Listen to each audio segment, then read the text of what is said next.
Okay, I'm going to call the July 15th, 2025 meeting of the East Long Meadow Planning Board to order. I need to ask if there's anyone in the audience who might be recording this meeting. If so, please state your name. Sarah Heenan and Reminder Publishing. Thank you. If there's anyone else, please state your name. Okay, so the first order of business is the call of order. I am Russell Denver. Cassandra Chair-Swallow. Rob Terrell. Rob Wachilla, Planning Director. And Pete Punderson, our planning board member, is on Zoom. So first order is the approval of the meeting minutes of July 1st, 2025. Do I have a motion to approve? So moved. Second. Any discussion? Hearing none. All in favor, say aye. Aye. Anyone opposed? Abstain. Abstentions. Okay. First order of business, Mr. Clerk. Case site 2000-2025-02, request for site plan approval to construct a 4,837 square foot agricultural commercial building with 81 parking spaces at 896 Summers Road, Assessor's Parcel ID 95-34-0, located in the Residence A zoning district. Applicant Weir Farm LLC, 896 Summers Road, East Long Meadow, Mass. 01028, continued from July 1st, 2025. So I just have a motion to reopen the continued hearing. So moved. Second. Any discussion? Hearing none. All in favor, say aye. Aye. Aye. I'd like to turn it over to our planning director just to kind of reset us to where we are. Rob? Sure. So this hearing was continued from July 1st, 2025. The applicant is here for site plan review to construct a 4,000-ish square foot building in the Residence A zoning district on a property that's on the state line and abuts the town of Hamden. The applicant is proposing an extension of the existing agricultural use on the property, which it might include on-site events. We're proposing about 61 parking spaces and access driveway along the side and rear of the building. So far, we've received a few new materials since the last hearing, including an updated traffic management plan, updated site plans, which show the suggested edits from the planning board, including the screening and then the apple orchard around the back. And other materials I'm going to let the applicant bring up during their presentation today, but that's pretty much where we're at so far, Mr. Chair. Okay, so just the issue on the use of the property, if it's determined to be agricultural, can you just reference who will make that decision? The building, Go ahead. the building commissioner will make the determination on the applicability of the use on the site. If it's an exempted use under Mass General Laws, Chapter 48, Section 3, the Dover Amendment, that is not up for discussion at tonight's meeting. The point of tonight's hearing is to determine the applicability of the building, the site layout, traffic, and stormwater if applicable. So, Mr. Shatton? You. Yeah, my name is Seth Stratton. I'm an attorney with Fitzgerald Law PC with an address here at 46 Center Square in East Long Meadow. I represent We Are a Farm LLC. I was here at the last meeting, and I would just like to follow up on Rob's comments, kind of setting where we left off. Rob provided some very helpful feedback to us in terms of the open issues after last meeting. And so let me just walk through those open issues and the order in which we're going to address them. So one of the requests was for more information on trash pickup. The second item was the apiary situation, apiary being for bees, not birds. Traffic information with respect to the traffic management plan, and then the buffer line of sight situation involving screening of abutters, and then more detail on the plantings. I'll address the first three, and then I'm going to ask Rob Levesque, who's also on the developers team, to address the fourth and fifth item, the screening and plantings. So with respect to the trash pickup, and this information was shared with the planning department recently, and we discussed a few of them. Trash pickup will be coordinated and contracted with a private waste management company. As part of that coordination, the applicant will ensure trash pickup occurs on a consistent schedule around ordinary traffic patterns. Trash collection will not be in the morning or late in the evening and will occur during the week and not on weekends. With respect to the apiary situation, so one of the things that we learned between the last meeting and this meeting was that our site plan wasn't completely accurate and we updated it. The apiary is actually located in the town of Hamden. It's not in the town of East Long Meadow, and therefore, with all due respect, not subject to the planning board's purview in this meeting. And to the extent that there are issues with the apiary, that would be an appropriate issue for review in the town of Hamden. With respect to the traffic situation, there were questions with respect to the traffic management plan that came up at the meeting, and there were some follow-up questions from Mr. Watilla. I'm sorry, your last name Watilla. Okay. I think I get it right sometimes and incorrect on this. Mr. Watilla, we hopefully, my colleague Rachel had a discussion. We went over some of the changes and revisions to the traffic management plan, which were intended to address those comments.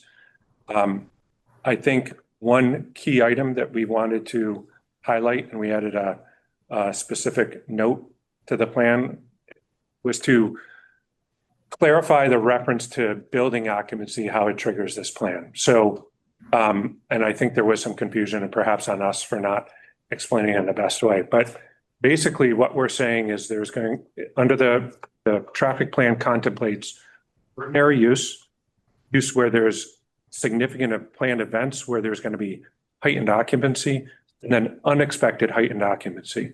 And the occupancy that we're using the building occupancy as a measure to determine when the parking lot will be at capacity, because the parking lot is designed to accommodate the occupancy of the building. So at this property, it's possible that there will be many people outside, not inside. So we're saying we're planning an event on the property that exceeds the building occupancy, then that would be deemed a significant event where we need to plan for it, because it's very possible that the parking lot would be at capacity. We never expect to exceed the building occupancy, because the building occupancy is the building occupancy, and we can't exceed that. So we're using that building occupancy metric as the best metric that we can come up with to determine when there would be a crowd and possible traffic impact where we would need to do some additional planning beyond ordinary course use. And so hopefully we've clarified that better in the traffic management plan. And I guess maybe I'll stop there on those three items and ask if there's any questions before I turn it over to Mr. Levesque to address the screening and the planting. So I'm curious, and maybe in here, what's the building occupancy? Do you expect that to be? The building occupancy is 176. And you said 61, there's 81 proposed. How many parking spots are there? 61. I believe there's a. It said 81 at one time. 60. It is 61. There's a typo, I believe, in that most recent version, but So quick math. It's been a long day. Yep. So that's 2 people per car. That's 120 people. What happens to the rest of the cars if you're at 170? Where do they go? well, I believe that Rob, maybe you could address where the calculation of the building occupancy numbers based on Park on the road. the site. I believe it's more than 2, in short answer. And I mean, right. And I'm just thinking out loud because, right, I know there's conversions that we may talk about, but I'm unlike in our downtown district area, I pick a spot. I mean, there's overflow center square, right, has overflow parking to Rockets and other things. This doesn't have that luxury, right? Can't park on the road. We've already discussed that. Can't park down any of the side roads. I guess my concern is where the rest of the people go. If you do hit 170, even 150, 2-3 people a car, 60 times that is you're full up. Yeah. So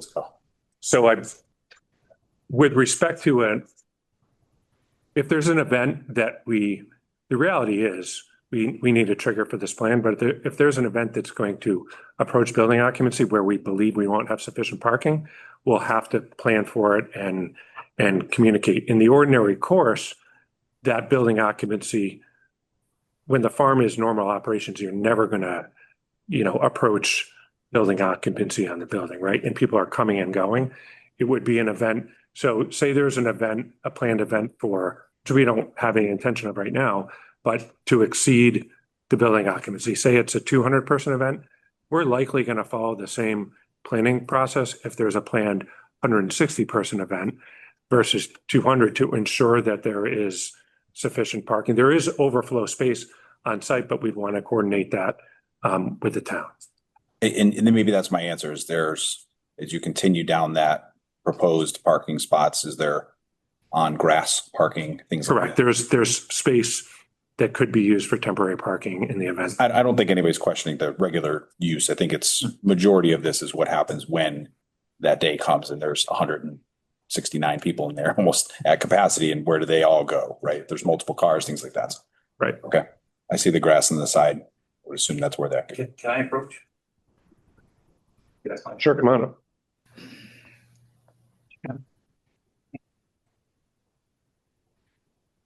Name and address, please. My name is Jason Fitzgerald, and my address is 112 Longview Drive, Long Meadow, Massachusetts. So there is additional parking on the property. So there is a field as the planned parking ends. There's a field that we do own that we can park in. It's not part of our overall building occupancy, so it's not on our plan, but that would be our overflow parking location. So we can handle more parking than capacity for the building allows. We just, in our plan, we're here to address what our goal is, and that's to get the building built and, so we plan for parking for that. So, but there is, so it's not like if we meet our maximum, we have no place to put cars. We do. And, so as Seth said, if we do have events where, we'll be utilizing all of that, that would be when we would reach out to the police department, the fire department, talk about what the, plan is for traffic flow, how we move cars in and out. And hopefully, we'll meet with them beforehand, we'll have an event, and then we'll meet with them afterhand and discuss, how we handled it and if everything went well, and then if they require a policeman or something on hand, then we'll obviously abide by that. And again, the use, we had to come up with some objective standard we couldn't say, well, when it feels like it's going to be too crowded, right? We had to use some standard, and we felt that the building capacity, which, it was what drives the parking lot, was the best objective metric to rely on to make that determination. So There was some consideration about moving the building closer toward the pond. So how do we do on that? The access road to service the building? yeah, sure. So we actually have an overall plan as part of our plans, which is drawing C3. And if you look at that drawing, you'll see that our building really sits in the backyard of the original building.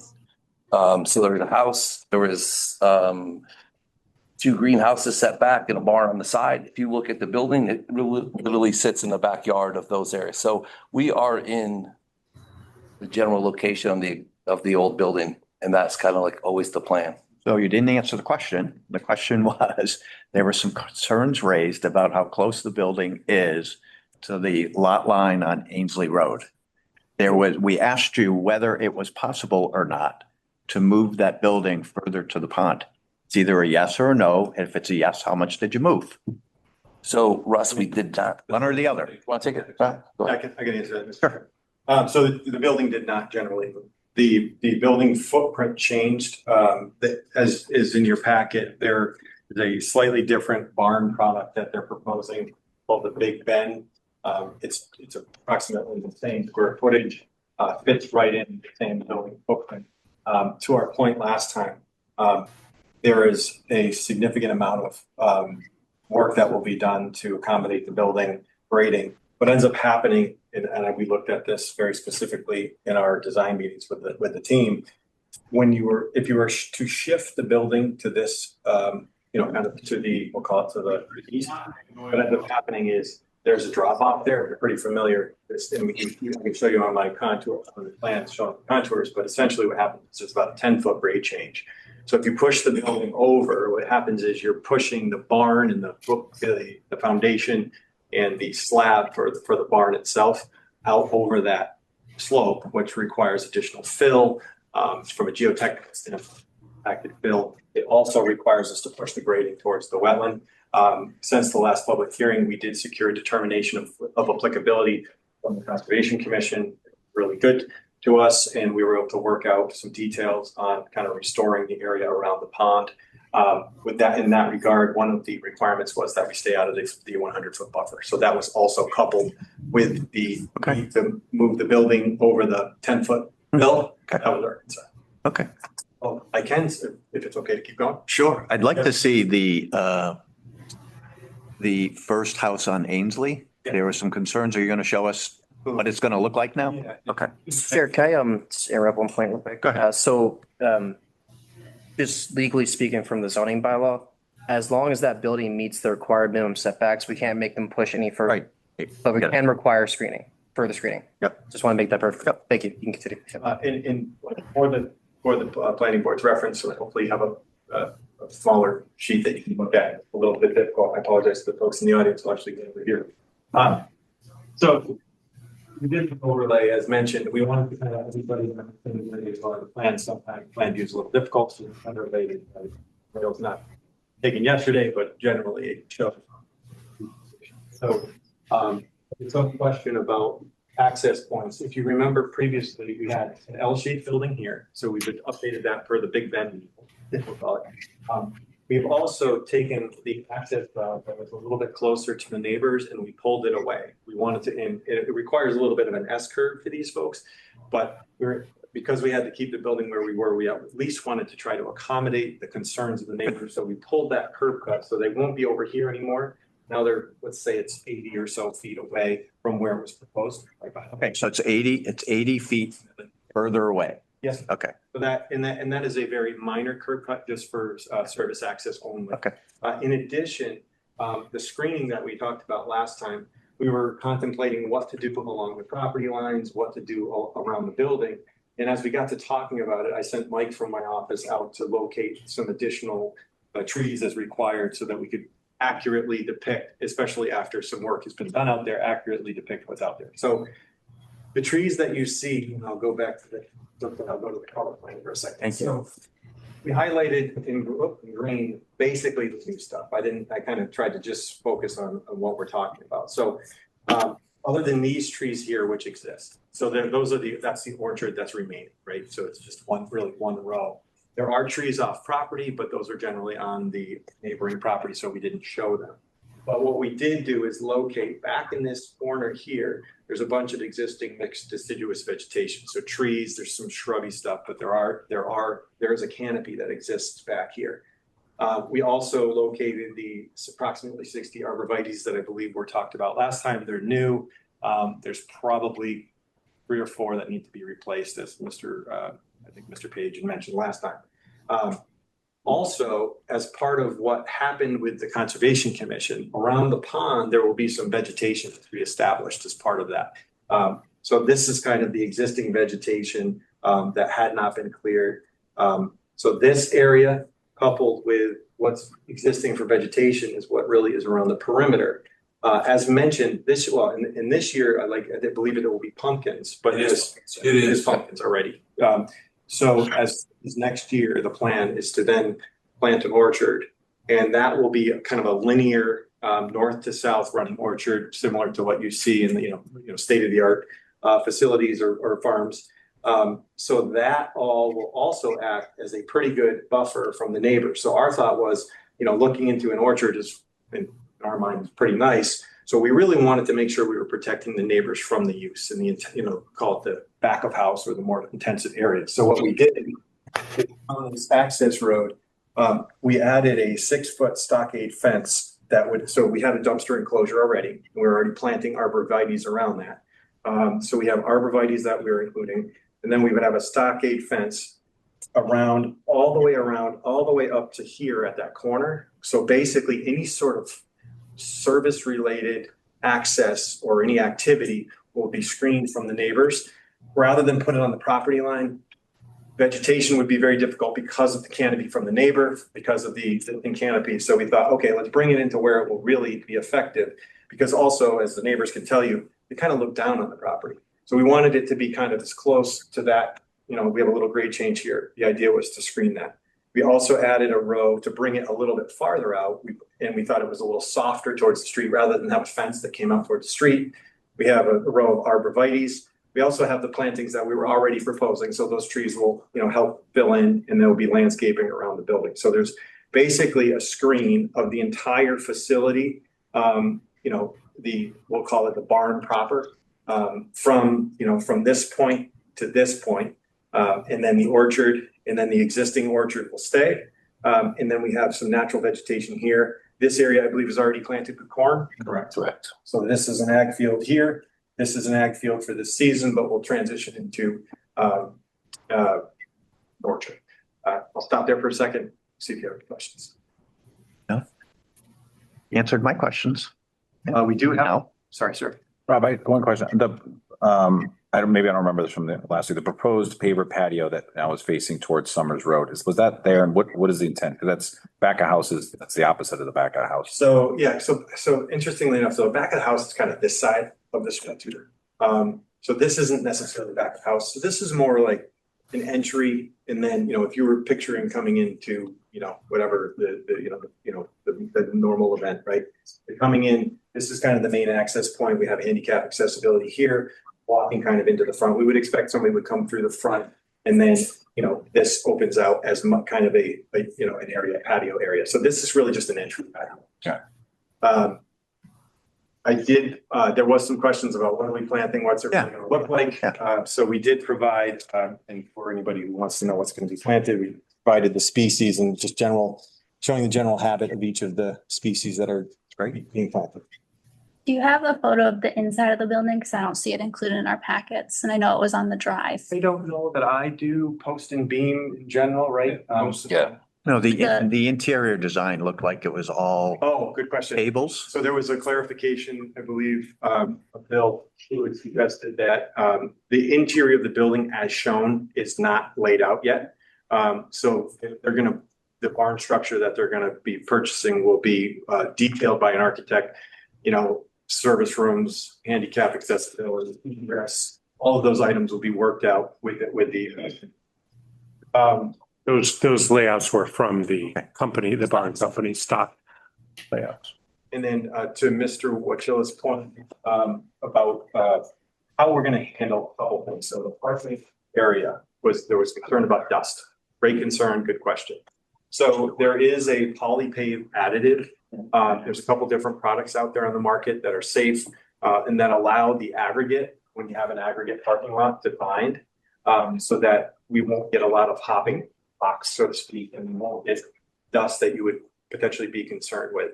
So the idea was add the polypave additive to the areas that any sort of vehicular traffic are on. And then we can paint, we can stripe the gravel, compacted gravel. We've been pretty successful in the past where they've done that.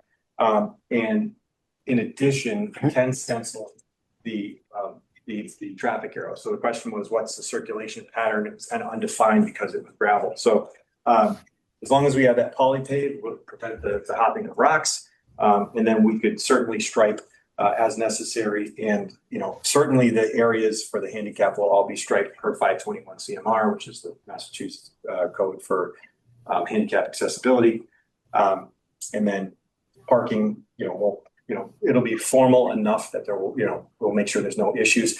Rather than have a ton of signs, we certainly would add any signs that were recommended or conditioned by your planner. But certainly, we want to keep the farm feel as much as possible. So I just want Rob, one more time. Let people in the audience know on the placement of the building. So if they meet certain criteria that are in our zoning ordinance, then it complies, and this board is unable to require them to change that. Yeah, so Rob, could you remind me again what the setback requirement is from the side yard in that district? I think it's 15 feet. Yes, it appears to, so in the, either before or now or after the meeting. This the plans that we put together, in one of our sheets, we have a layout plan. And we wanted to make sure we scaled distances so you understood where the actual barn was going. So from the Adam property, the building corner at the nearest point is 142 feet away from the sideline. Setback again is 50. Yep, so as long as they meet the 15-foot minimum, there's legally nothing the planning board could do to push the building further away from the property line. They can only require compliance with the minimum distance that is laid out in the zoning bylaw for that district, which is the 15 from the side. I believe it's 50 from the rear and then 50 from the front, which it seems the applicant is meeting. But the planning board can require further screening from abutting properties if they feel that it's not sufficient as presented by the applicant. Just for the board's information, we are 71 feet from the front. And from the rear property of Mark Guthrie, we are 227 feet, just to give you some perspective. I just wanted to clarify one more point about, and I'm glad it came up about the image in the interior. So in case there's questions or concerns, that stock drawing from the barn manufacturer included what appeared to be a stage, kitchen areas. Those are not part of the plan. Those are stock drawings from the barn manufacturer. So would you just kind of reiterate, just in case there are some new people?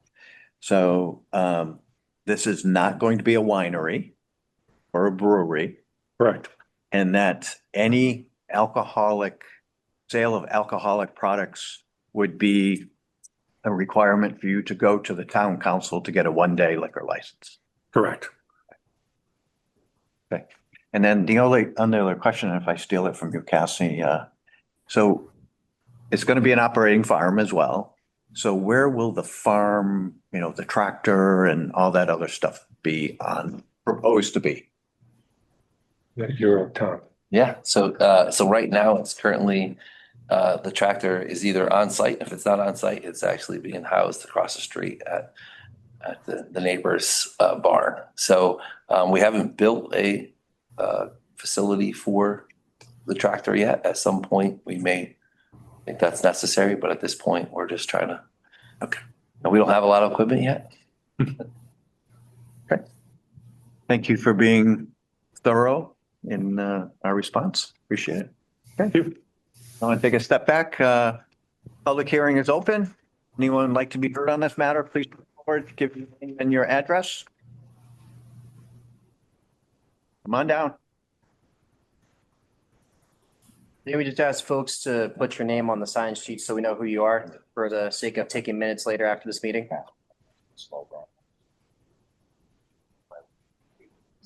Hi. You don't have to put your full address, but at least your name. Lisa Adam, 7 Ainsley Drive.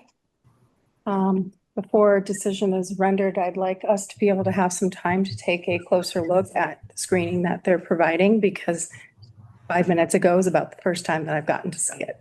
Okay. Well, I'll tell you what we'll do is after everyone has had their say, we will recess this for 15 minutes. Ask Rob to bring that out into the other meeting room. And we can then do other business, call it back in 15 minutes and we'll go from there. Thank you. How's that sound? And if there's, why don't we, we'll also share these pictures of what the plantings are going to be. If you haven't seen the proposed traffic management, we will put that out there as well. Yeah, okay, sure.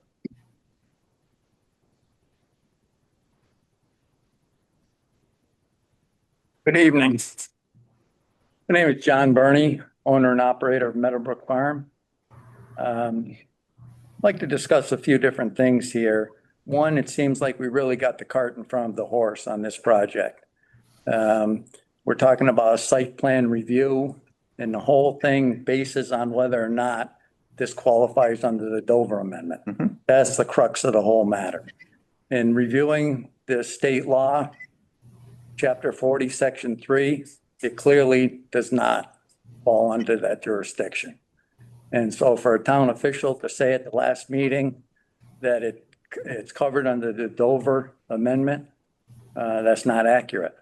And I think any attorney looking at this would tell you that that's a stretch. So the Dover Amendment requires three basic things. One, the primary purpose has to be for agriculture, commercial agriculture. We can debate that all night long, whether or not this property does. But two, and more importantly, the building has to support that commercial agricultural purpose. And to put up a 5,000 square foot building, to say it's going to support agricultural purpose from a 9-acre parcel of land, when you're going to encompass more than half of that with the building and the parking, is preposterous. We sell out of about 20 by 400 square foot on our place, not 5,000 square foot. So let's unmask this thing, call it what it is, go for the proper zoning. Dan Rulier from Worthington Ponds can tell you exactly what happens when you approve something under this basis. They've been under numerous lawsuits, cease and desist orders, everything. The best thing to do is to call it what it is, go for the proper zoning, and get the proper approvals. And the third part of that Dover Amendment is with an income requirement. 25% of the income generated from the property during June, July, August, and September has to be generated on that farm. And Attorney Stratton said in the previous meeting that one of the sources of income, and I believe the major sources of income, are going to be from wedding venues, renting it out to business people, birthday parties. That certainly is not considered commercial agricultural income. So let's not kid anybody. Let's call it what it is and go for the proper zoning and get it approved properly. So, Mr. Bernie, thank you. A great deal of respect for what you do, and thank you. At the last meeting, we indicated that this board does not make that decision, that it's up to the building inspector to make that decision on whether it complies with the law or not. But that's a huge. Hold on, please. Fine. So that is beyond our scope to make that determination. If these gentlemen wish to spend all of this money doing all of that with the potential that they're going to be denied, that's their money. That's not my money. That's not your money. That's their money. They're going to go through all of this. And if it's, if the town decides, the town official decides it's not an appropriate use to, to comply with the law, then you're right. It comes back to us for some other use. But I mean, that's a whole lot of responsibility to put on one person. That's the crux of the whole project here. Mhm. And let's get it approved the proper way, get it done under the proper zoning. So there's not any, we're unmasking the thing, and let's call it what it is. But it is that individual's job to do this, so it says that in the zoning language. So, Okay, it but seems like a lot. what that is, and then the next thing is you got to go to the zoning board of appeals, correct? Correct. The decision is made. So That's if, that's if they appeal the Get this decision. front and get this all ironed out front. And I think if you were to question Attorney Stratton, he would tell you that this is a stretch as to whether or not this is covered under the Dover Amendment. Okay. Questions? Thank you. Thank you. Yep.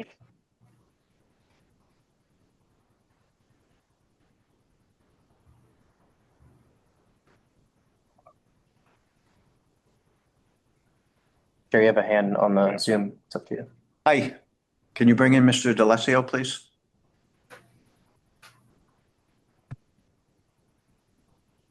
I'm here.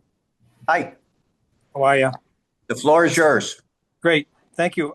Over the past, since the last meeting, I submitted a letter which is on file with you people, and I'd like to address some of the concerns there with that letter.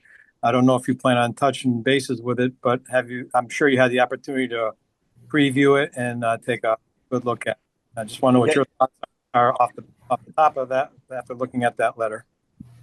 Well, do you have a specific issue you would like to ask us about or to address? Sure. So they threw a traffic study waiver in front of you along with a waiver, whatever, the storm drain. But the traffic one stands out as as I stated in my letter. their current traffic study that they're relying on to fall back, guys, to allow the way, does nothing to do with what exits and entrances out of the business during a particular time of day. We've talked about large events, unplanned, planned, etc. And my concerns are in that letter that the line of sight exiting or entering that parking lot furthest driveway south could be a hazard, as we don't know what the speed of traffic on Route 83 is. And no traffic study has addressed that speed, but there is technology out there to address the speed. And I'm asking the town to either have the applicant address the speed there through a traffic study and the number of vehicles for their business hour, or the town on themselves address the speed. As I mentioned, coming out of Connecticut, it's posted 40, and leaving East Long Meadow, it's posted 45. Certainly, as I said in my letter also again, that those speeds are really not realistic on certain times of the day. And the concern would be large unplanned events, or even regular traffic, especially if alcohol is involved in and out of that driveway. Can anybody give me a distance from the Southern Point entrance exit driveway to the Connecticut line, where the line of sight is compromised by the curve in the road? Can someone, you know that, Rob? And who would look at that issue? I mean, is that a concern to the board? You know, so a resident stopped me before the meeting, and we had a discussion about this issue.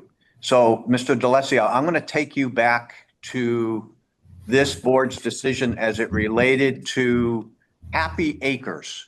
So you know where Happy Acres subdivision is.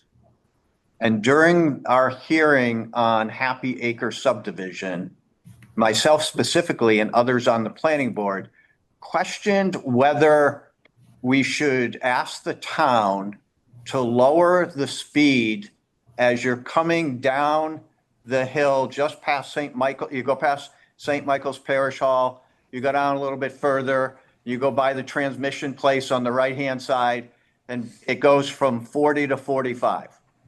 We asked the town officials to look at changing that speed right there, because you're coming over a rise and really kind of then going down to just past the Apple Place where it hits 50, just in front, like at Meadowbrook Farm. We got no response from the police department, DPW, et cetera, et cetera. So they did not feel, the town officials at the time did not feel that that was an issue on that road. My experience alone from being in town for almost 23 years is that that section of the roadway in front of Hawks Landing has much less traffic, because you've got people taking a left on Hamden Road to go to Hamden. You have people taking a left just past Pease Road. And therefore, once you go past Meadowbrook, the amount of traffic going into Summers is much less than the other parts from the roadway from the Rotary forward. So I feel sufficient with what they submitted. That's just me alone. So, do you know what that is? Yeah. Distance. And the other thing is, and I'm not supporting developer or whatever, I'm just taking everything that I have in front of me. They put forward a traffic management plan for regular usage of the property. When they are going to extend the usage of the property, like they've talked about, they are going to meet with the town officials and get a traffic plan in place, which includes bringing in police officers to help direct traffic onto the property and off the property during those events are in place. So that does provide additional safety for people who are coming on and off the property during those, more usage of the property for their special events. Go ahead. Mr. Chairman, the distance from the southerly curb cut to the state line is approximately 250 feet. But as you can see, the roadway itself is a very subtle curvature. Okay. So that this is the street here. This is the street. Mr. DeLassio, do you have other questions, other things? And I did read your material. Thank you very much. Okay, so we're pretty set on the traffic speed issue on the street. You Okay, know, All right. is anything definitive or always, 100% sure? No. no, but I guess what I'm asking you is if you know what the speed is, then you can make a judgment. Yeah. Judgment on what's going on. But okay. As far as outside, is it in your preview under the board to allow amplified music, or is that goes in front of somebody else under this site plan? I think that's a one-day event permit with the town council that falls under their purview. Did you hear that? The planning board does not have Yep, the I ability did. to regulate that because it's not really something we can do with our zoning bylaw. So it's not a land use issue. Yep. The amplification of noise, I think as you know, I think the noise ordinance is from 10 o'clock till 10 PM to 6 AM. And that would be enforced by calling the police department to come and enforce that. Yep, the noise ordinance would govern that. I want to give them every opportunity. Yep. Yeah, and the poly pavement they're talking about, the additive there, does that make the water permeable through the surface, or does it stay on top and roll off? I'm going to let the engineer answer that. Still permeable, just binds the aggregate. So in layman's term, The water will go through, but it holds the aggregate or the stone together. Okay, I just want to wrap it up. I heard one of the panel board members mention very good point that I was going to bring up. I'm going to reiterate it about the travel of the seating of the 61 spots. Most people don't go to a facility 3 to a car, which is the formula that they end up using, the restaurant one. More like two people to a car, maybe 4 if you're lucky, but most of it's 1 or 2 people. That pushes the parking limit out to the back on even a smaller event. And, I just see it as a problem moving forward. It's just a change of times and how people go into and from events. A lot of them don't necessarily wake up in 4 in a car anymore. So I'm concerned about the allotted spots that it's on there for 175. thank you. Hi. Hi. Can you remind us of your name? Yep, not a problem. John Dalton, 37 Ainsley Drive, East Long Meadow. Last time I brought up the bee issue. I agree, it is in the Hamden area, but I'm just asking if they can move it further in the Hamden area from our property line. My son was the one who got stung by a bee and had allergic reaction like a day later when he was traveling in South Carolina. Had to Cut off his ring. had to cut off his ring. Yep. Also, I've experienced a bee swarm soon after they planted the hives. I don't know if anybody's seen a bee swarm before when they're mating, but it's extremely intense. I know the beekeepers are here. I mentioned it to them as soon as I saw it. You see hundreds of thousands of bees spiraling like a tornado into the sky. It's a little scary, but it's literally right near our property line. Additionally, in the spring, before I take my pool cover off, this when my son got stung, got nice fresh water. Since we've taken the cover off and started chlorinating the pool, we don't see the bees. But before that, you could see the bees going from hive to our pool. I mean, we're talking hundreds of bees. So it's pretty easy to actually watch them. And there's a question about, it could be any bee. Yeah, it could be, but didn't have a problem the year before, as my wife had mentioned. The other thing we're concerned with too is the property, my property line is currently right here. Yep. Okay. We don't have a fence. There's no trees, no buffer here. Okay. I think in the newspaper it said buffer. I was concerned about people not necessarily running, going through here, but if they're talking about having school kids go out to see the bees, things like that, or pumpkin picking, it's all open to my property. My pool is right here. I do have a fence around the pool as required by law, but I have nothing protecting young kids from wandering into my property. Early on when it started developing, I asked, are they going to extend the trees? Are they going to put a fence? They said, we'll see what happens. Okay. They did plant the corn. July 4th. 11 o'clock at night, the tractor's running back and forth. They're probably finished somewhere around 3 o'clock in the morning.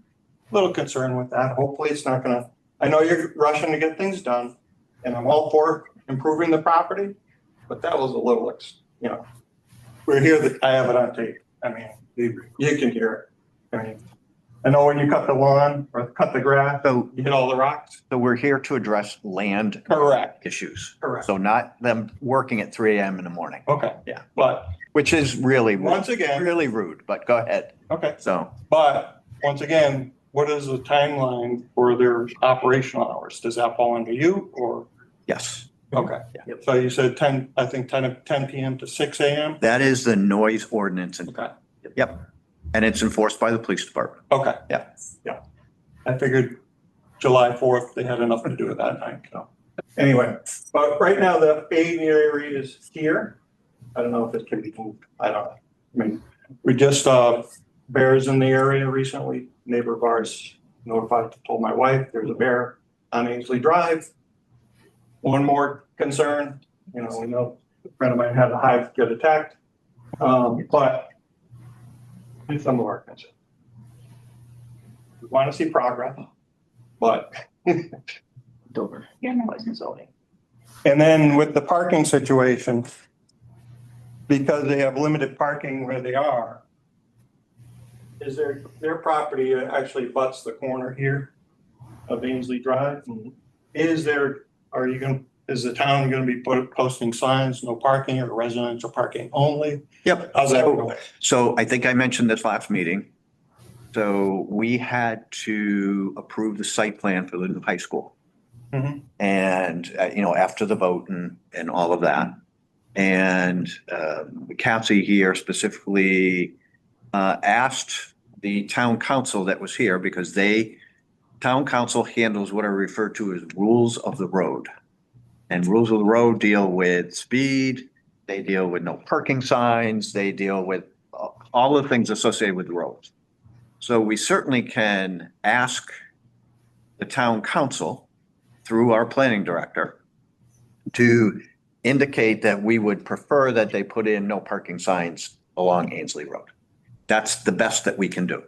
Now, with respect to the high school, they did that. So they went 200 feet down, 250, But you have to go to but you the have to do that. council meeting yourself and then Yeah. ask for it there too, because it's not Not necessarily that they'll approve it even though we say it. So Yeah. you gotta go again, understood. tell them you Yeah. want it. Town council, I went, I asked, I got some. great, Thank you. thank you. Are you going to come up and ask those questions? Just waiting. Okay.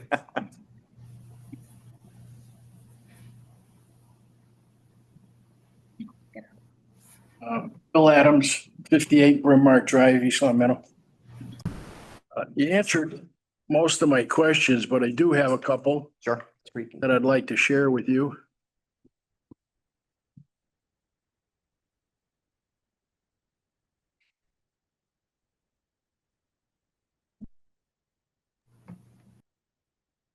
The first question is there a report available for the residents to look at pertaining to the contamination and or cleanup on that property? So I'm going to ask Rob to address that, if you know if that was addressed during the Conservation Commission meeting? I don't know of any that was given to me or to conservation, because that's within my department as well. I don't know if Mr. Levesque wants to address that or if there's anything that might come up. Yeah, sure. So it's not necessarily our purview. It's like traffic. I'm not an LSP, but there are licensed site professionals that are responsible for cleanup of dirty sites. In particular, there's also demolition requirements, as well as the fire department oversees the pole if there was an oil tank. So all of the demo and all of the removal of the material would have had to be done under that process. Also, typically, you may have had a phase one environmental site assessment done. It's typical for a transaction when you're purchasing property, and that's basically a historical. That historical reviews what was on the site, where they would like to look. If they decide that it's necessary, they would do a phase two. So that was all taken care of before purchasing property. And then obviously the demo permits would have had to been secured. So all of that is arguably kind of behind them. So they're in the process of arguably moving forward. Do the phase two, that's usually when they start digging Yeah. with an auger to test soils. Mr. Chairman, the reason I asked the question is that if they're going to have fruit and vegetables on that property, we want to make sure there's no contamination. So there should be some report for us, the residents, to look at, to have that peace of mind that is in fact proper taking care of the property. So that's my question. Is there a review? I mean, is there a report? Yeah, there's no restrictions on the property based on the purchase, based on the phase one. Did you have to do a phase two? We actually pulled the building permits, Tom K, 265 Millbrook Drive, East Long Meadow. We actually pulled a permit to do the removal. We actually even had fire department there where they thought there was an oil tank and it actually was the septic tank. So we did do a lot. We also had D there when we removed the home. Not to belabor it, but great answers. But the problem is the land contaminated because of the fact that it was a farm at one time and there was chemicals being used. So I'm not the developer. Yeah. But I have been involved in more than enough real estate deals throughout the course of my career. And if the property was contaminated, I would imagine they probably would have walked away from the deal. That's just based upon Okay. experience. But then again, it's their money and not mine. So, Okay. Also in the project narrative that was submitted to the town, can you tell us what will be sold to the customers in the barn besides the sales of the produce from this farm? good question. This goes back to what John was referring to pertaining to being a farm. It's my understanding that they can in fact sell items that come from other farms in Massachusetts. That's the 50%. So the question is, would you be selling alcohol from another farm that's developed? That's a question. Well, How's that? I think we're a little premature here on exactly what we're gonna sell. There is a list on the website that we did put together. Okay. So everybody could click on and take a look at what our first runs would be of items that would be sold in the farm stand. You're welcome to go on to hawksland.farm. In addition to that, we're still working through the business plan on every item that we're gonna offer. So I think at this point, we're really here for a site plan review and not a product list. So the jury's still out.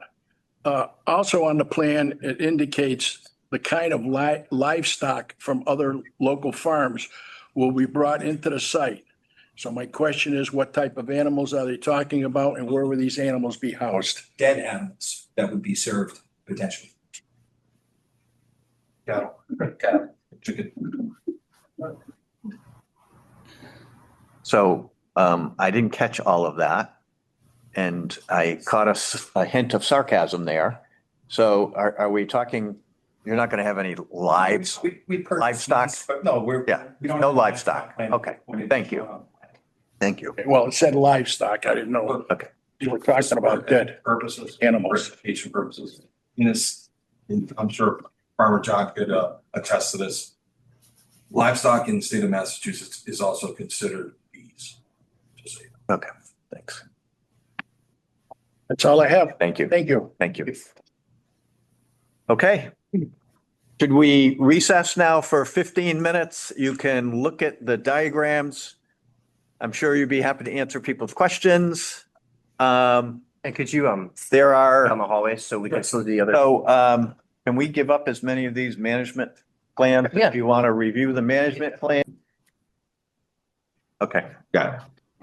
Case SP 2025-06, request for amendment to an existing special permit, SP 2022-07, to extend the hours of operation for the restaurant business at 520 North Main Street, Assessor's Parcel ID 2B-82-1, located in the Business Zoning District. Applicant Harshma Singh, sorry, close. 520 North Main Street, East Long Meadow, Mass. 01028. Sorry on the name. So Rob, just want to set us up here? Yeah, sure. Let me close the door first, Alex. Nice out there. You should close that door, please. Right there behind you. Thank you. This is Harshman Singh. He is the owner of Motu Indian Cuisine or Kitchen. Indian Kitchen on North Main Street. He is currently operating under existing special permit that was awarded to him in 2022 for a takeout Indian restaurant. He is approaching the board to amend his existing permit in order to extend his hours of operation. I believe 9 p.m. is the latest you're currently going. You're trying to go until midnight, 7 days a week. Am I correct on that? Right. And he wishes to discuss that with you as a possible option to consider. So I'll make a motion to open the public hearing. So, second. Any discussion? Hearing none, all in favor, say aye. Aye. Floor is yours. Yeah, what would you like to hear? So you want to go from 9 to 12? Yep. So give us the reasoning behind that. I specifically like to know, and then from Rob, the feedback from any town departments about this. So why don't you start with that? None. I haven't heard any concerns on the OpenGov. Every department approved it from their end with no comments. Nothing from police or fire, nothing from Board of Health. Everything seems to be in order. The applicant's been very compliant with us. There was one thing about the benches and outdoor dining, but it turns out it's not outdoor dining per the building commissioner because he's not actively serving customers at those picnic tables. He's using the picnic tables as a place for customers to take their food after the purchase inside to sit on the property and enjoy the food without getting any table service, which is allowed because we don't prohibit that. Okay. The reasoning behind it is just to increase hours, increase sales, keep the business going.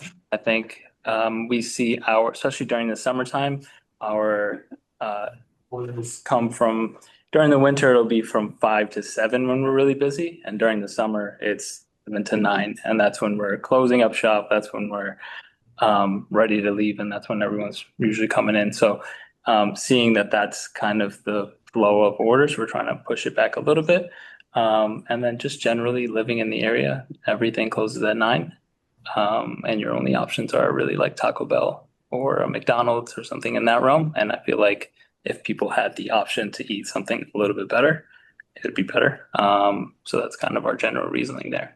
We don't plan on keeping the full menu past 9. I believe that will be the same.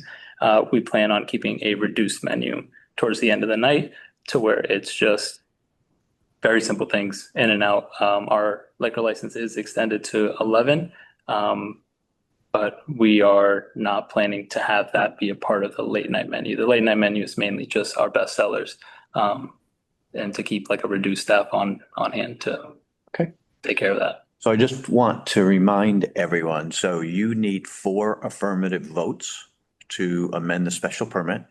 Unfortunately, Mr. Fonseca was not able to be here this evening, so you have the right to, if you so choose, to do the hearing and then delay the vote until we have a full board, which would be in almost 3 weeks. It would be First Tuesday in August. Yep, the first Tuesday in August, which is August 5th. Yeah. Okay. All set? Yeah. Do you want to? No, I think. Okay. So if you want to step back, we'll ask if there's anyone in the audience who would like to be heard on this matter. Please step forward. Do we both come up or just one? Sure, I'm sure. Come on. I'm Jim Moylan, 538 Parker Street, East Long Meadow. And I am Paige Labrie, and I am at 14 Lombard Ave. I butt the property there. Yep. Sure. The idea of having this restaurant or food service place open till midnight, abutting a residential property, I think is a little late. You have families there, you know. In September of 2023, when he was asked to, extend his hours and get the liquor license, and they asked him if he was gonna have any outside dining, he said no. And there is outside, they have picnic tables out there, and at a takeout place, you genuinely want people to come and leave, but now they're hanging. He wants them to hang out there, and at midnight, you really, kids are going to bed, people are trying to go to sleep, and it's right next to a residential area, you're gonna have people coming and going till midnight. And I mean, he's encouraging this, which is great for, his family, but we have to think of everybody's family, not just his. There's no other business like this in town that stays open that late. There's no need to be open that late. And any of those other businesses that aren't even open that late don't even abut residential properties. So I think that this is not a very good idea for the community. Do you want to add? I do. Like I had said too, like for us, it's, that's our home. I understand that you're saying there's, no part that says that they can't have outdoor seating. It's less than 15 feet from my property. They do multiple, like events throughout the week. Their first event that they did, the first night of the picnic tables, they did like a street food night. They had 2 different people come and sit and bring alcohol from their car and sit at the picnic tables, which we have video of. We have supported them from the very beginning. My husband and I, we both eat there multiple times a month. We have young kids, like we're busy, so it's great. We never, attested even their liquor license, nothing. This to me is just a violation of our property. Our quality of life has already changed with them being open till 9. I have a 6-year-old and a 9-year-old. When they're out in the parking lot and their doors are slamming, or they're out there and customers are talking, my kids wake up. To have them be, 15 feet or from our house is just, I actually have feel like a violation picture of of our the land with the picnic tables, if you'd like to. I know exactly where that is.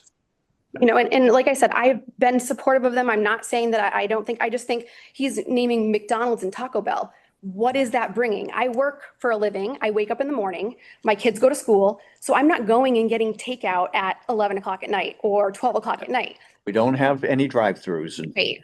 So, but we're proud of. that's what I'm saying. So like, Yeah. who's getting, when we had said too, like when he first opened, they had taken the seating from like 30 to 33 or 30 to 35, and he brought it down to 20 to 25 because he said he was primarily takeout.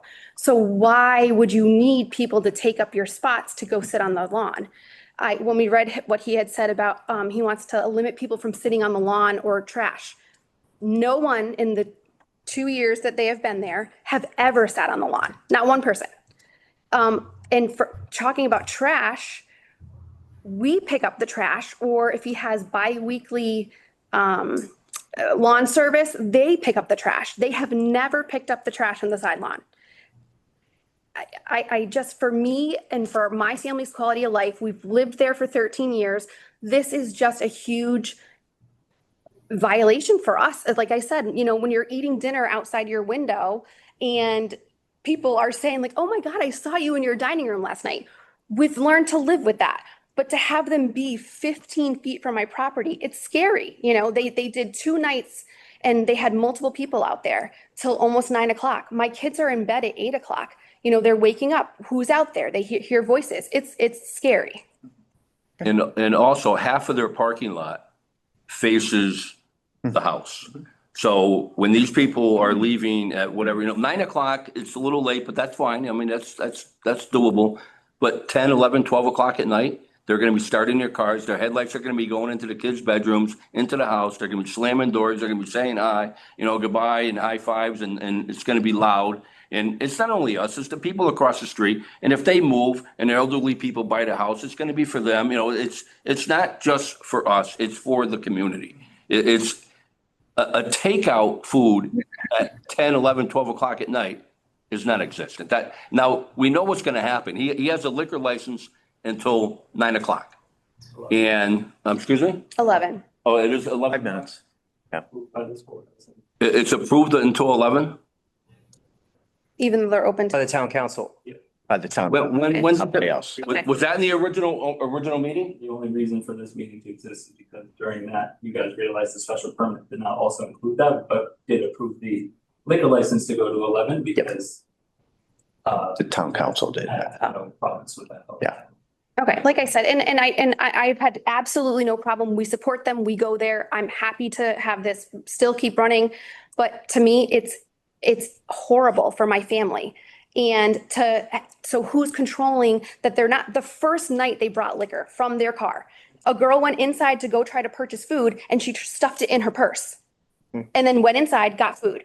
Then they had other people who came. People purchased food from the restaurant and then brought their own food from the car for their kids. So it's just. No, just one at a time, please. So- Sure, I have a comment after this. Yeah.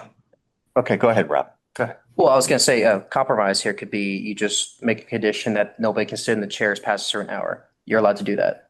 But what's going to stop that? And what's going to stop it? So basically, the way it works is, so if he doesn't comply with this special permit, so if you set a condition where it says past 9 8 PM or past 9 PM, nobody can use tables outside. If there's a violation and you report it to the building commissioner. We can shut it. And I understand that, but I don't want it to be back and forth like that. And I understand what you're saying. I truly do. Yeah. But I'm eating dinner in my dining room and they're 15 feet from my house. And that's the only way you can legally kind of fix this issue.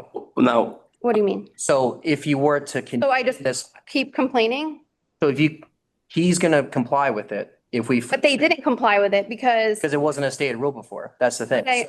There wasn't a rule before saying that you're not allowed to sit outside past a certain hour. So if you put that rule into place, he's probably gonna follow it. what stops this from like for my property? What protects us from our property? Like, can you imagine? And I understand you guys have a job to do. I do. And I understand he has a business and he wants to build it. I understand that.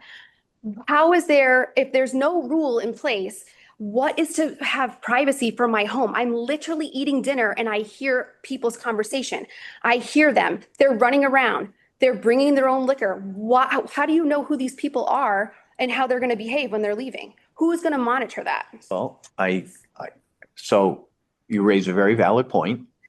People don't follow rules. Honestly, they already didn't. Well, people in general don't follow rules. Right. It is the biggest issue. He could have signs saying no sitting outside and people might do it. He says you can't bring liquor in and he might not be there and they bring liquor in. I mean, it's Then we waste what's the police department's time and we waste. police department, there is a zoning enforcement officer. So this board has actually revoked special permits Mhm. where businesses did not operate in the manner in which they said they would, or the conditions in which we put on them, and they've closed. So I can think of 3 in my 8 years that have actually had their special permits revoked for violations. But that's not what we're trying to do. We want to We're avoid that. trying to do that, I know. So, okay, It's making can I? a family life horrible. Okay. What if, and I don't know if he would even agree to this, but, I would just like a chance to respond. yeah, yep, you will, but we're not gonna get into a he said, she said. We already have gotten it. We've already contained a bunch of things that did not have. Okay, stop. What hasn't happened? Stop. So we're trying. Stop. So, and I have no idea whether you would even agree to something like this, but I'm just throwing it out there. Aren't there, excuse my being so old that I am, but aren't there like food delivery services Yes. that operate until certain times? And so what if we said, okay, you can leave your kitchen open until 11:30, 12 o'clock, but it can only be by food delivery drivers and no one. For that. Hold on. Please, I listened to every word you said I know. I'm sorry. I'm frustrated. to us. So that way there would not be any people coming into the premises, sitting down, then leaving, or sitting on a, picnic table outside kind of deal. I mean, I'm just throwing that out there as a potential. So, but, okay. So would you like an opportunity to respond? Okay, please come up. So, a lot of things were claimed. Maybe 5 people have sat at those picnic tables over the 3 weeks that we had them. We had 2 pieces of trash in that trash bag, no liquor, no anything in that realm. The picnic tables were not 15 feet from her house. They are a clear 25 feet. property line. That was they were put up. We talked to Rob, we talked to Will. Yep. We We got their complaints, we fixed and did everything we need to do in that. We haven't gone through and put the tables back out after we got the violation notice. So all of that is separate from what I am asking, which is hours. Tables exist for 3 months. My restaurant exists for all 12. I need all the hours to keep the restaurant running. It is not my job to take care of their kids and when they go to sleep and how they go to sleep. Okay. But it is. Get into that. But that's what we've made it about when it really, we have no noise complaints. We have no one dining outside at 9 p.m. We barely have anyone dining inside at 9 p.m. It's all takeout. We're 80% takeout. I can show you the numbers. And yes, that is exactly what we propose to do, which is just a DoorDash kitchen after 9 o'clock, which is the late night menu. It is just a grab and go restaurant. That's what it has been. These tables were just a nice addition. I just wanted to give people a place to sit. We have had people who just sit on the grass and leave the trash since they are clearly our trash picker upper. But we have trash cans outside as well with those picnic tables. We have taken every precaution. We have also spoke to them a year before. I asked him directly. You said you were putting a bench. Please don't interrupt. We put out, that's exactly what we did.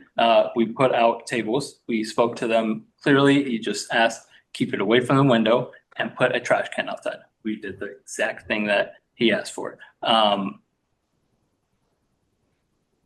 The tables are irrelevant to what I am asking. I'm not asking for outdoor dining. I'm not asking for people to be drinking alcohol. That's also illegal. You cannot bring alcohol from the restaurant outside. We don't serve it that way. When they order it and they say they want to sit outside, we've had 2 people told them they couldn't order alcohol. That's how we handle it. Do you own that property? Yep. Yeah. Okay. Sure. So you just mentioned that it's primarily a takeout business. Yep. And you don't have any customers really past 9. So maybe you're close at 9, but it slows down at 9. It seems like that would, I believe. We get customers up until 9. Okay. But so we're trying to extend that. Okay. Is there any, aside from the McDonald's and the Taco Bell, which is, I believe, would be a completely separate category from where you are, is there anything that shows that you would have enough business that makes sense to stay open for an additional 3 hours? This is a very sleepy town. I mean, I'm just saying, not many. Yeah, but around at midnight. I think snacks. We're right on the border. So we're not just, and we're a DoorDash restaurant. So our orders go from not just East Long Meadow, they go to Summers, they go to Enfield, they go to Springfield, they go to West Springfield, Westfield, like they go pretty far. So it may not be applicable to them that anything past 9 o'clock is food, but for someone who works 8 a.m. to 9 p.m., I am looking for food after 9 o'clock. So is the goal in this, so I think what you said was that you're looking for after 9 o'clock to be takeout only. Right, which is why I brought up the reduced menu in the beginning. It will be a late night menu. It's a smaller menu and it's on DoorDash. It's on our website. It's for pickup. It's for delivery. Nobody inside, nobody outside. Not really. We're looking for a reduced staff, which is, again, what I stated in the beginning. We're looking to just keep a small menu and keep the restaurant open for a little bit longer. It's not a clarification there. Okay. You can also make those conditions of the permit too, Mr. Chair. Just want to remind the board of that. Ashley, do you have questions? They were answered. Pete, do you have questions, Mr. Punderson? Well, I have my own thoughts on it. My thoughts are keep it at 9 o'clock during the week and 11 o'clock on the weekends. So I'm not ready to vote on it this evening. I'd like to just give it some more thought. I don't know how others might feel. Well, we need at least 4 to vote. Right. So So I'd like to have Bill here as well.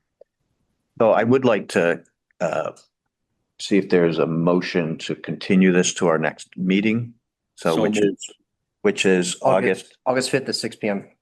And it would be exactly at 6 p.m. Rob, I'd love for you to meet with the parties and see what's possible. Don't get on. I just want to make it clear too, I was not saying that by any means they were serving alcohol outside at all. I got you. I just want that to be clear. I'm not saying they're doing anything wrong in that So aspect. it's on TV. Okay, So, right. and we all rewatch it before our next meeting. That we do. Yeah. I will not be here for that meeting, but it's honestly. Well, no, I'd like to have people. St. Croix. Into that. Russ? Yep. I just think that at 12 o'clock at night, some bad things happen around that time that usually don't happen. And, before then, maybe like 11 o'clock is probably a better hour than 12 o'clock. But I don't see the need for extension during the week. He himself even said that he doesn't really have the business for it. And the neighbors seem to have a threshold that works for around 9 o'clock. I said nothing about there not being business. So Mr. Punderson made a motion to continue to the next meeting. Do I have a second? Second. Do we have any further discussion on the motion? Hearing none, all in favor, say aye. Aye. Aye. I think we need to think about this. Okay, thank you. Thank you. Thank you for your time. So can I have a motion to bring back into I'm gonna keep that. session? Move. Okay, good. Second. Okay. Folks. All right. So we had a few minutes to, so the public meeting is still, the public hearing is still open. Could you announce which public hearing, please? Yeah, Rob, can you just, Sorry.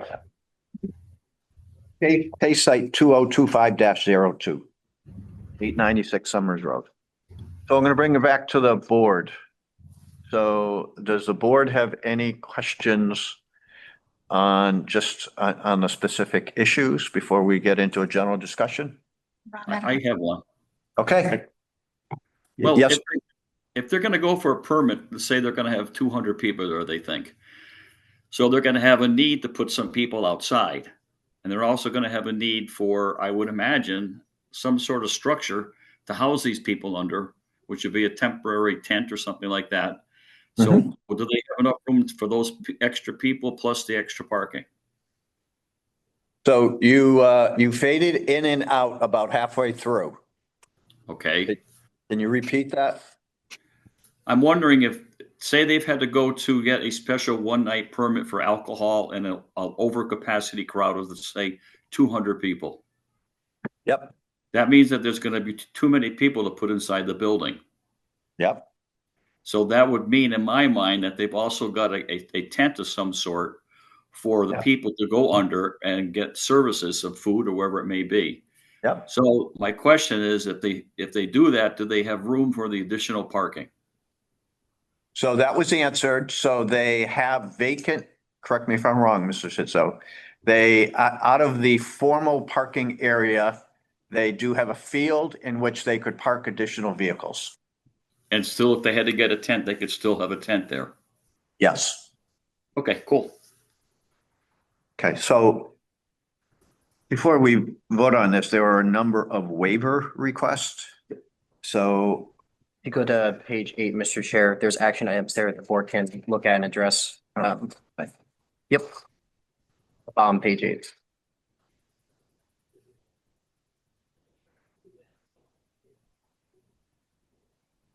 So the first request was the stormwater report. Rob, do you just give the audience exactly what that means?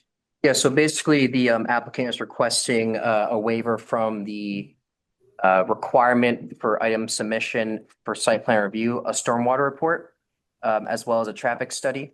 So the applicant, per the zoning bylaw, Article 9, does have the right to request a waiver. It is up to the board whether or not they wish to approve or deny such requests. Stormwater report is one of those requests that is technically required, but as I mentioned, they could request a waiver.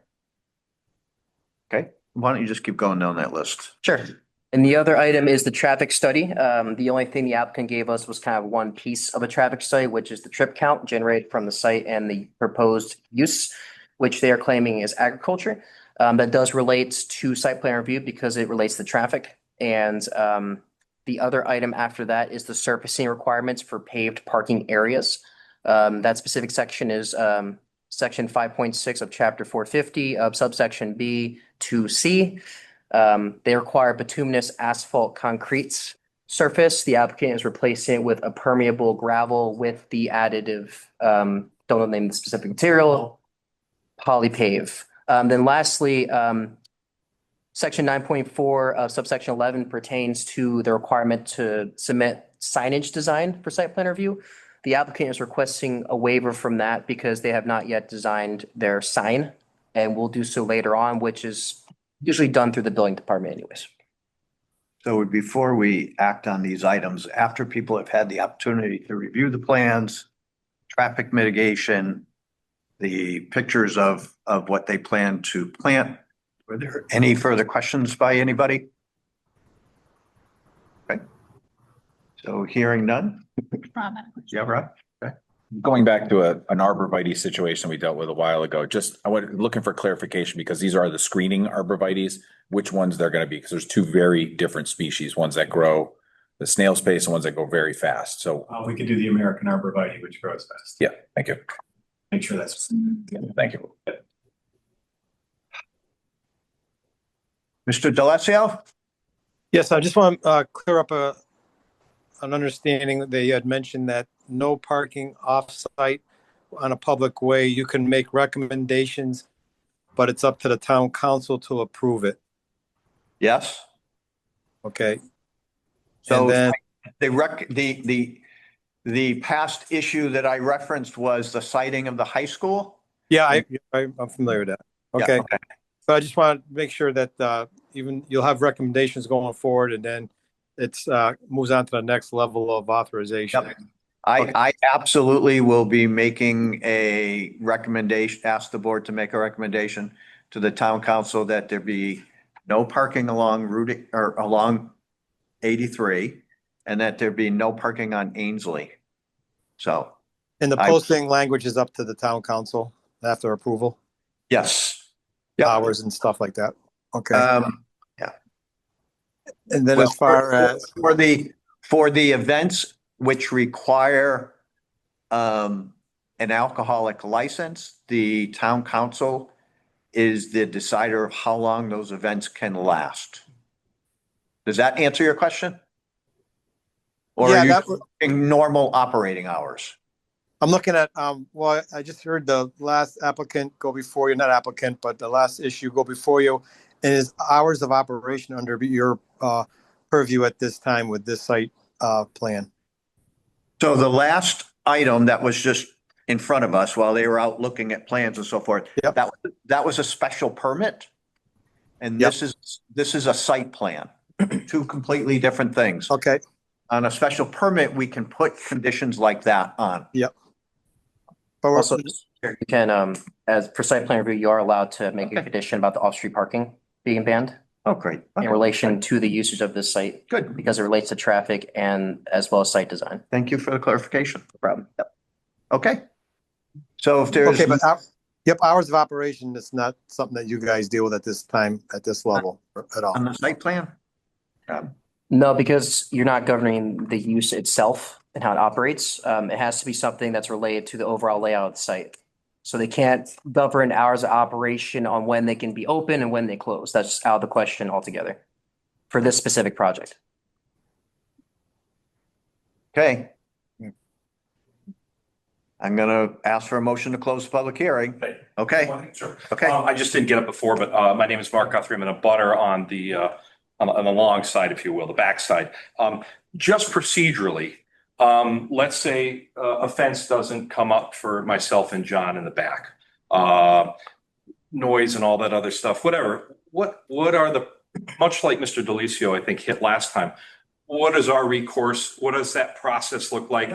If now we say, you know what, they are good neighbors, but there's times that we just feel like we need to communicate something. If they're just going for these special events to go meet with the East Long Meadow Police Department, that's not where we're invited.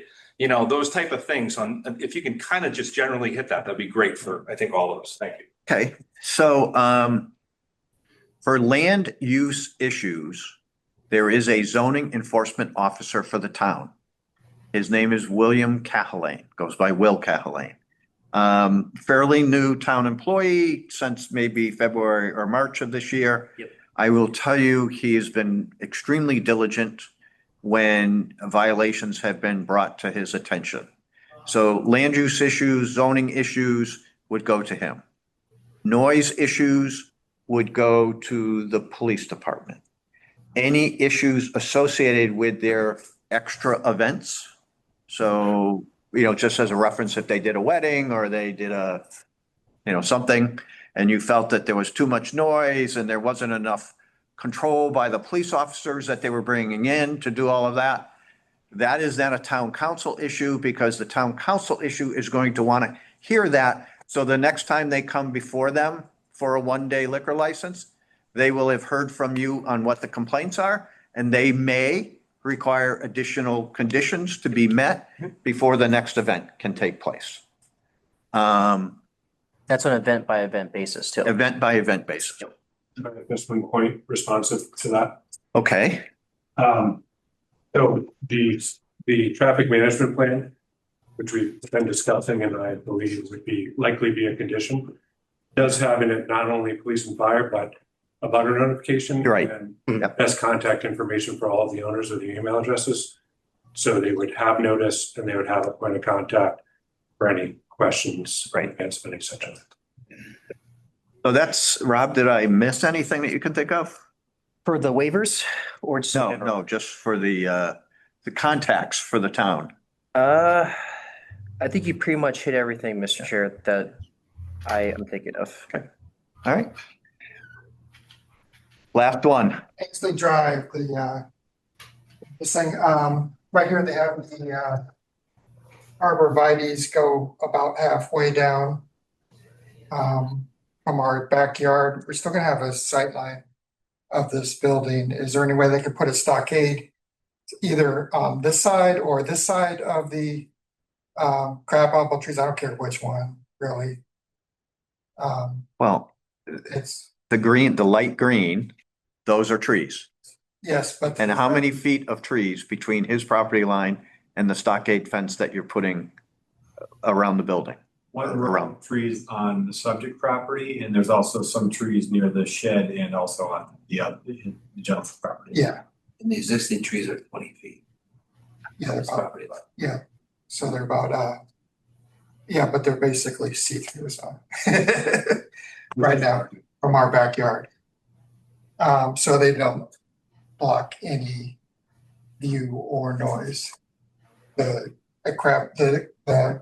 apple trees here, which are probably not gonna be for human consumption anyway. You know, they're not in that good shape. So we're looking for is like a stockade from here to here. Either on this side, which cuts there's 15 to 20 feet to these to these trees. Then we can either go on this side or the other side of it. Okay. All right, if there's no one else, do I have a motion to close the public hearing? Move. Do I have a second? Second. Motion made and seconded. Any discussion on closing the public hearing? Hearing none, all in favor, say aye. Aye. Okay. So we're gonna do the following. We're going to go through each waiver, and then we're gonna seek conditions that are allowable by the planning board. So we're not done yet. So the first waiver request is the storm water report. Any discussion on that? Not, do I have a motion to allow the waiver? So moved. Do I have a second? Second. Do I have any discussion? Hearing none, all in favor say aye. Aye. I'm gonna skip the traffic study for a second. And then I'm gonna go to the waiver request for the surfacing requirements. So, do I have a motion and I'm making an affirmative motion because that's what's required under the law. So, do I have a motion to allow the waiver on the surfacing requirements? So moved. Do I have a second? Second. Do I hear any discussion? Hearing none, all in favor, say aye. Aye. Pete? Aye. Okay. The third is the waiver request on the signage. We heard that they are not ready to do that, and it is an issue that is approved by the building inspector / zoning enforcement officer. So do we have a waiver on that? So move. Do I have a second? Second. Okay, motion made, second. Any discussion on that request? Hearing none, all in favor say aye. Aye. And then on the issue of the traffic study, do I have a motion to allow the waiver on the traffic study? So moved. Do I have a second? I'll second. Yeah. Motion made in second. Any discussion on this matter? Okay, hearing none. All in favor, say aye. Aye. Okay, with respect to conditions, so, the following, I don't believe there would be any opposition from this board, so we are going to request that there be posted signs on Ainsley, for at least the first 200 feet. That there be absolutely no parking on the main thoroughfare. So let's start with those two. So do you have a motion to approve that condition or those conditions? So moved. I got a question on that. Yes, sir. You do that 200 feet, that's gonna be in front of our house. We have family or friends parking. Okay, 300 feet? No, he's asking about if they're there and then they have to go on parking. Oh, good point. Don't want it. Okay. Our driveway is not that big. It's Yeah. big enough to hold it. So, I realize this is difficult because no one has faith in anybody these days. But, the mitigation plan that they developed, they have to give notification to the abutters on the larger events. On the day-to-day operations, there's 61 parking spots, which I would. Yeah, I don't see it on a day-to-day. Yeah, so they have to notify you of that. Mr. Chair, Yeah. can I say one thing about the first condition you proposed? So the second one's totally fine, banning off-street parking in relation to this use or the use of the land. But doing it for Ainsley Drive when it's not connected to the property is going to be. We'd have to make that a recommendation to the town council. But I think making it as a condition to the permit is going to be tricky. So I think one thing you could do as a board vote after this to recommend that memo be sent to the town council requesting that. So they can go ahead and hear it before them and make that an item that they discuss at one of their meetings. Yeah, okay. Permit for the big events, permitting, I don't mind signage being there, but on a permanent basis. Okay. Good point. Thank you. Temporary signs, right? Yeah, so on respect to Route 83. Yeah. So motion to approve as a condition? So moved. Could you repeat the condition, please? Just. No parking signs on Route 83 at all No times. parking. Yep. At all, yeah. Yep. Second. No parking. Okay, any discussion on that?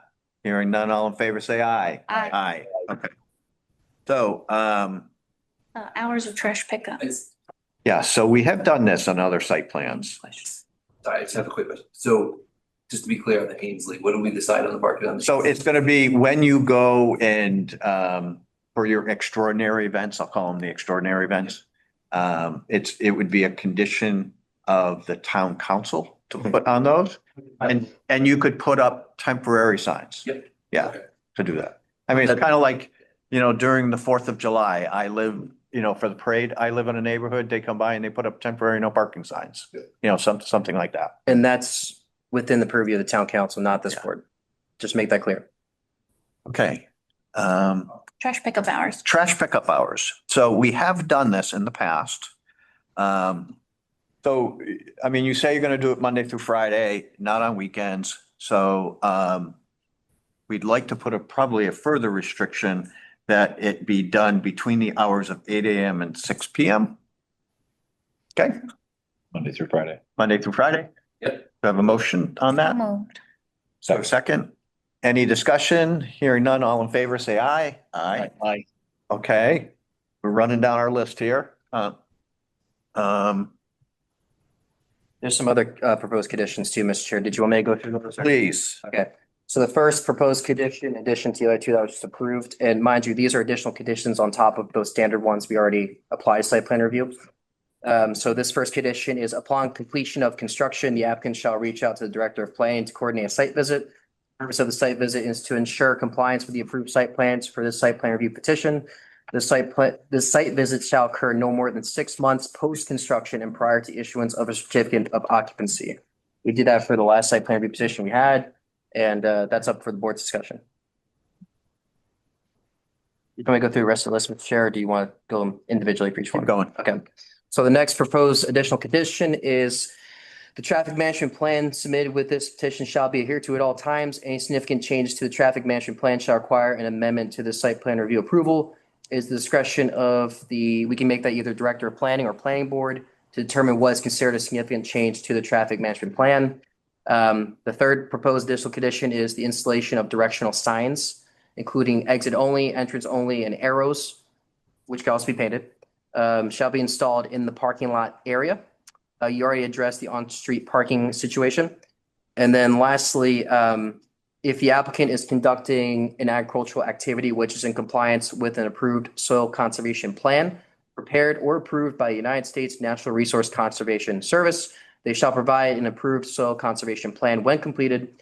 Should the proponent not satisfy the criteria of the stormwater exemption agriculture, this issue will be brought up during a public meeting with the planning board in order to avoid non-compliance. That was a condition that was recommended by Mark Berman, our Assistant Superintendent of Public Works, and he was satisfied with the language of that condition.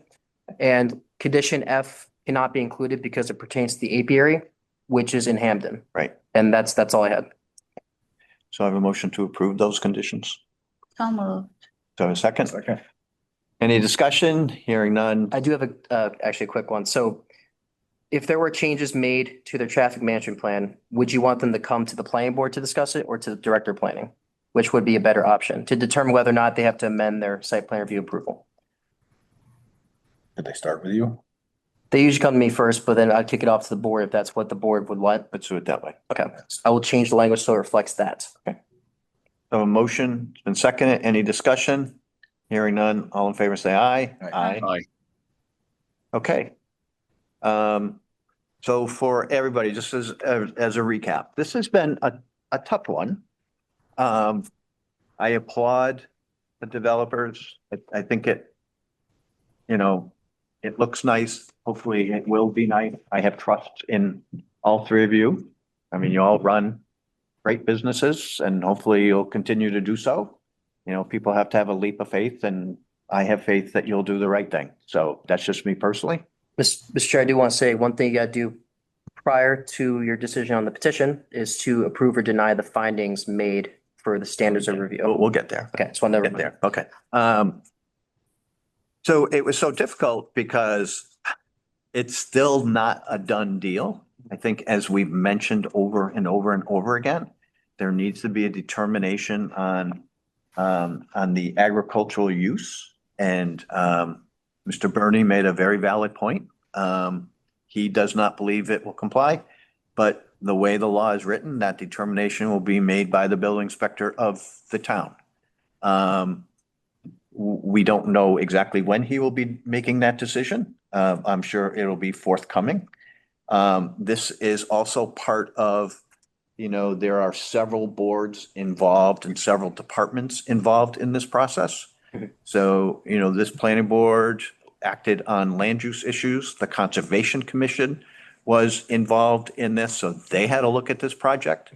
Obviously, the town council, when there are extraordinary events and traffic mitigation, they will be involved in it as well. The residents raised some very valid issues because I'm sure it's not a use that you might have envisioned when you bought property there, but this happens a lot to us. So there are other, opportunities to be heard on this, most notably with the town council, specifically, with potential on street parking and the like. So, keep the faith, I guess, is the best thing to say on this as we move forward. So, we do need to approve all the findings. Do you want to give us the appropriate motion, Mr. Wachila? It's up to you whether or not you wish to just do it in block or if you want to go through each one. Do it in block. Do it in block, okay. So you as the board would make the motion to approve the findings made for the site plan review standards for review as it pertains to this petition. A second or a motion? So moved. Second? Second. Any discussion? Hearing none, all in favor, say aye. Aye. Aye. Okay, that's it. So we're going to take a 5-minute recess. So you have to actually, Jared, not to confuse it further, Done. you have to approve the site plan review petition. Okay. Forgot about that. Go ahead. Yeah. Do a motion. You make a motion to approve the site plan review petition site 2025-02. Do I have a motion to approve? So moved. Second. Any discussion? Hearing none. All in favor, say aye. With all the conditions. With all the conditions. Yep, With all the conditions. yep. All in favor, say aye. Aye. Okay. Going to take a 5 or 6 minute recess. Sure. Yeah. All right, under item 5A, Mr. Clerk? ANR 2025 4 request to endorse, request to endorse plan of land reconfiguring 2 existing parcels into 1 new parcel at 286 Maple Street, parcel ID 6-128A-F and 6-128-G, Residence B zoning district. Applicant Glenn Hasty, 45 Deer Park Drive, East Long Meadow, Mass. 01028. The applicant here? They're not, Mr. Chair, but they sent me a summary and email. Okay. To read to you. So this is the 3rd time this property's come up for an A&R and they have the right to do that. This time, they're going to combine the parcels back to the 1 parcel, because they're currently in a variance hearing with the zoning board of appeals. So it was suggested to them to combine the parcels to move forward with that public hearing. But in summary of what Mike Smith sent to me, who is the proponent's surveyor, with regards to the A&R plan being submitted by Smith Associates on behalf of Brown Metal LLC, please note that the purpose of this plan is to combine parcels J and K on a previously endorsed and recorded plan, which he references the specific book and page number 403, page 25, into 1 new parcel shown as parcel L on the plans that you have before you. The parcel is located in the Residence B zoning district and meets all the dimensional requirements of that zoning district. And he wanted to thank you. And that's pretty much all we have at the moment. Okay. So what's in front of the ZBA? It's a variance hearing on using the Maple Street's frontage as access because the Chestnut Street side is unusable due to the presence of wetlands. So you couldn't physically build a driveway to go over the wetlands. Okay. Yeah. Do I have a motion to approve or to endorse the plan? So moved. Do I have a second? Second. Any discussion? Hearing none, all in favor, say aye. Aye. Passes. Next item, Mr. Clerk.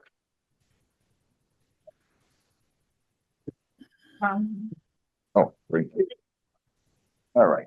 SP 2017-05, request to review applicability of condition 9 of SP 2017-05 on recent proposed changes to cell phone antennas at 24 North Main Street. Applicant Elizabeth Glidden, Verizon, 20 Alexander Drive, Wallingford, Connecticut, 06092. I'm sorry. Okay, walk us through. The record, my name's Liz Glidden. I'm a senior engineer with Verizon Wireless. We have some antennas on, I think it's the Ace Rocky Ace hardware store. And they have reached their aging out, and we would like to replace those antennas with pretty much the same antennas. Same height, same size. Okay. Questions from anybody? Kind of routine. Simple. Pete, any questions? No. Okay. All in favor of, Do we make the motion for you, Mr. Chair? Sure. So you approve, so you determined that you determined that the special permit does not have to be amended per the recent changes to the cell phone antennas brought to you by the proponent. So moved. Second. Any discussion? Hearing none, all in favor, say aye. Aye. Aye. I apologize. No problem, great. So you'll send something over to the building permit? Sure, yeah, I can do that. So you can start the building permit process. And I can, so usually he'll reach out to me to see if there's anything further, but I can produce a letter to send to him. Okay. If that's what you want me to do, I can definitely do that. You could do that, and if you could just CC me on that, you have my email, so. I will definitely them tomorrow. Great, thank you all. You've done a very nice job, I have to say, so. Busy schedule. I've been in planning for a long, long time, so good job. I can say something off the record. This board is like, if you get it, make it through the night, only upsetting half of the people, you've done a good job. Great. Okay, now I'm back on the record. So, I'm willing to delay the discussion on recreational vehicles until we have a full board. So we can put that off. So Planning and Community Development Director's Report. Yeah, let me just find that real quick, Mr. Chair. My apologies, going through my documents. It'll be really quick updates. So I have the next 6 meeting dates for you to peruse. We have no scheduled public hearings at the moment, aside from the public hearing that was continued to the next meeting, August 5th. No recent upcoming events that I know about to my knowledge. Just a few planning department updates. So our traffic and pedestrian safety survey has officially closed as of July 11th, this past Friday. We received about 321 online responses, and we received an additional 35 physical copies. So in total, we received 356 responses from residents of town. So I'll be going through those reports and developing a report that I'm going to share with the public in the coming weeks. Comprehensive zone review and diagnostic. I met with Will Downey of Barrett Planning Group last week and gave him a driving tour of East Long Meadow. I showed him all the properties that have been in discussion, saw the zoning districts, and he's very familiar with the town. He's going to bring that knowledge back to the consultants so they can begin and continue with their work. And lastly, Alex Grigorov, who you both know formally as our PCD administrative assistant, is now our planning and conservation coordinator. He is now fully staffing the Conservation Commission, and he is able to perform site visits on behalf of the commission. Great. So he is moving up, and he's going to provide a great service to our departments, and he is continuing to do great work for us. We're very lucky to have him. Absolutely. So that's all I have, Mr. Chair, and thank you for the time. Yeah, and just, I received a email yesterday from a resident, just expressing her opinion, about her thoughts of the work we are doing on kind of quality of life issues. She appreciates that. Is not a fan of additional housing in the center. And I just sent her a note thanking her for her comments and, I appreciated everything. So with that, do I have a motion to adjourn? So moved. Do I have a second? Second. Pete? Any discussion on adjourning, Pete? Nope, dinner's waiting. Okay. All in favor, say aye. Aye. Good to Get see everybody. Get well, Pete. Yes, I